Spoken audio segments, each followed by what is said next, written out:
అమెరికాలో green card హెచ్-1బి వీసాలకు సంబంధించి కొత్త గైడ్‌లైన్స్‌ని తీసుకొచ్చింది అమెరికా ప్రభుత్వం.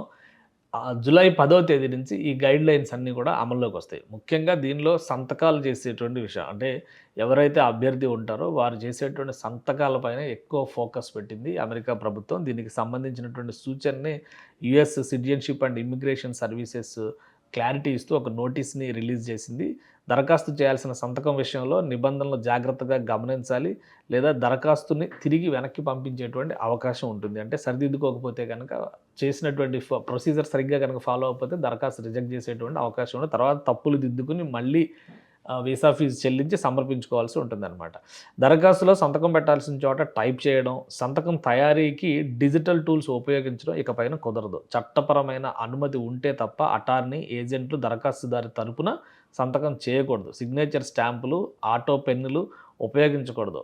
యుఎస్సిఐఎస్ ఆథరైజ్ చేసినటువంటి సాఫ్ట్వేర్ అంటే ఈ ఇమ్మిగ్రేషన్ సర్వీసెస్ ఆథరైజ్ చేసినటువంటి సాఫ్ట్వేర్ జనరేటెడ్ సంతకాలు మినహా ఇతర ఏ సంతకాలు వాడకూడదు. ఇది ఇమ్మిగ్రేషన్ విభాగం చెప్తున్నటువంటి మాట. దరఖాస్తును సమర్పించే ముందర మళ్ళీ చేత్తో మాన్యువల్‌గా సిగ్నేచర్ చేయడం అనేది తప్పనిసరి. దరఖాస్తుని ఆన్‌లైన్‌లో సమర్పించినట్లయితే స్కాన్ చేసిన సంతకం కానీ, సంతకం ఫోటోకాపీ కానీ చెల్లుబాటు అవుతుంది.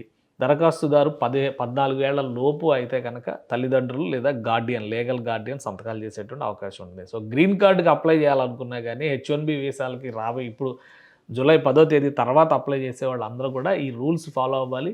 మేజర్‌గా సిగ్నేచర్స్ పైనే ఫోకస్ పెట్టింది. ఒకరి తరపున ఒకరు చేయడం అనేటువంటి వెసులుబాటు ఉండడం వలన చాలామంది ఏజెంట్సే సంతకాలు చేసి సబ్మిట్ చేస్తున్నటువంటి కేసులు ఎదురయ్యాయి కాబట్టి దీనిపైన సీరియస్ యాక్షన్ తీసుకోవాలని చెప్పని యూఎస్ ఇమ్మిగ్రేషన్ డిపార్ట్మెంట్ డిసైడ్ చేసింది. అందులో భాగంగానే ఈ సంస్కరణలన్నీ తీసుకొస్తుంది.